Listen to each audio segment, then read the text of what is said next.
Pimpinan dan anggota Dewan yang kami hormati.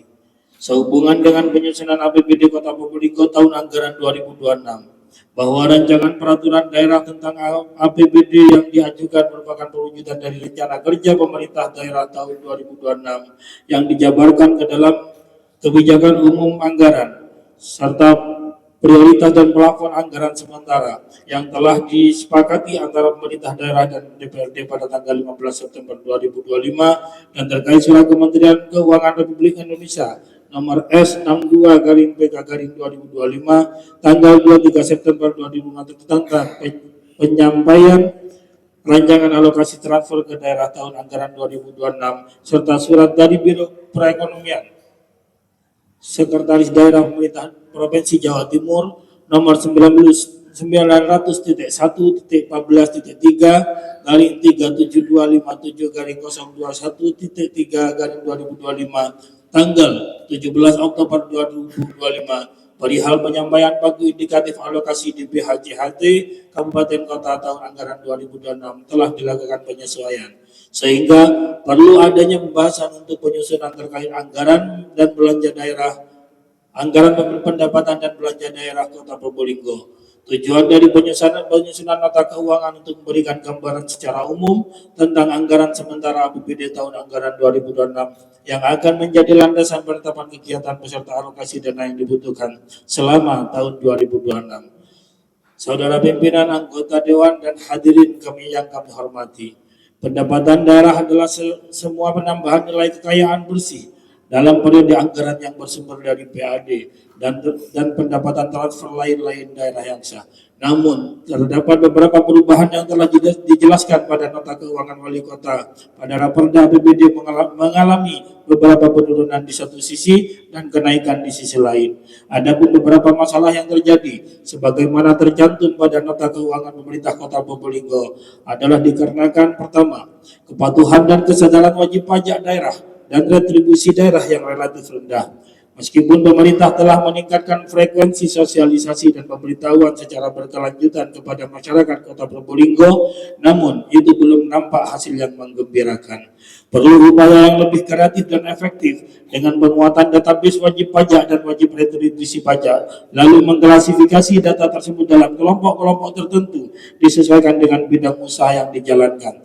Misalnya, data kelompok pengusaha bakso di Kota Probolinggo, data kelompok pengusaha masakan Padang di Kota Probolinggo, dan kafe serta lain sebagainya. Begitu juga pada pajak air tanah, perlu penguatan data dan sosialisasi. Jika diperlukan, pemerintah dapat melakukan publikasi ketaatan pajak melalui media sesuai peraturan perundangan yang berlaku. Kedua, penggunaan dan pemanfaatan teknologi informasi dalam pengelolaan pajak dan retribusi daerah yang masih rendah, khususnya dalam pengelolaan retribusi parkir, retribusi jasa usaha, pajak makanan dan minuman, pajak restoran, dan lain-lain. Ketiga, sebagaimana yang disampaikan dalam nota keuangan, banyak bermunculan destinasi wisata baru yang lebih baik dengan target kelas menengah ke bawah. Fraksi Gerakan Pembangunan Indonesia Raya berpandangan bahwa hal tersebut bukan alasan yang tepat. Dunia usaha adalah dunia kompetisi. Perlu kreativitas, promosi, dan penyesuaian yang terus-menerus. Pemerintah sebagai tuan rumah semestinya dapat memahami dengan lebih baik dibanding pihak lain. Untuk itu, Fraksi Gerakan Pembangunan Indonesia Raya mendukung upaya pemerintah untuk meningkatkan sarana dan prasarana pendukung dan revitalisasi objek wisata yang dikelola oleh pemerintah Kota Probolinggo. Saudara pimpinan, anggota Dewan, dan hadirin yang kami hormati, membaca nota keuangan yang telah disampaikan wali kota beberapa hari yang lalu, Fraksi Gerakan Pembangunan Indonesia Raya tidak melihat upaya pemerintah dalam rangka meningkatkan nilai investasi di Kota Probolinggo dengan telah rampungnya perubahan perda yang mengatur mengenai pajak daerah dan retribusi daerah serta adanya pengurangan nilai transfer ke daerah dari pemerintah pusat. Semestinya pemerintah Kota Probolinggo memiliki strategi yang efektif, aplikatif, dan realistis untuk meningkatkan nilai investasi atau menghadirkan investor baru di Kota Probolinggo. Maka dengan ini kami Fraksi Gerakan Pembangunan Indonesia Raya memiliki beberapa pertanyaan dan masukan sebagai berikut.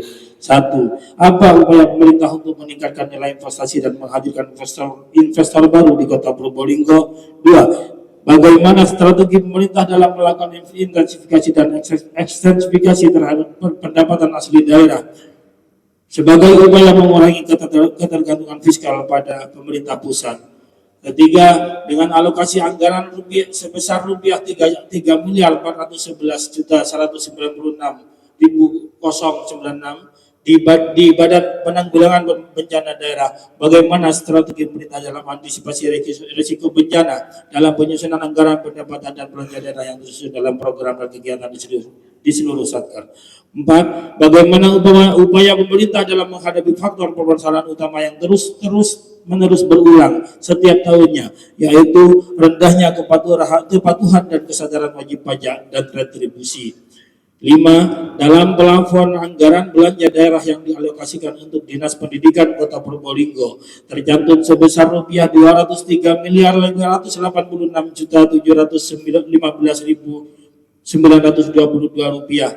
Dengan semangat efisiensi yang ditekankan oleh pemerintah pusat, maka fraksi Gerakan Pembangunan Indonesia Raya mendorong agar pemerintah Kota Probolinggo melakukan kajian atas penyaluran bantuan operasional daerah khususnya yang diberikan kepada lembaga sekolah swasta yang menyelenggarakan pendidikan dasar, menengah, dan atas yang diketahui membebankan iuran kepada wali murid dengan nilai yang cukup besar, agar dapat dipertimbangkan penyesuaian pemberian posda tersebut karena dapat terjadi ketimpangan yang sangat mencolok dibandingkan dengan lembaga pendidikan swasta lain yang tidak membebankan iuran kepada wali murid. 6. Sedangkan untuk dinas koperasi, usaha mikro, kecil dan menengah dan perdagangan, plafon anggaran belanja daerah dialokasikan sebesar 14 miliar 533.680.256 rupiah. Apakah alokasi tersebut sudah termasuk upaya pemerintah Kota Probolinggo dalam mendorong percepatan operasional koperasi desa atau kelurahan Merah Putih di 29 kelurahan di Kota Probolinggo? 7. Sebagaimana kita ketahui, pemerintah Kota Probolinggo telah melakukan revitalisasi atas Gor Ayani sebagai sentra UMKM yang direlokasi dari beberapa tempat.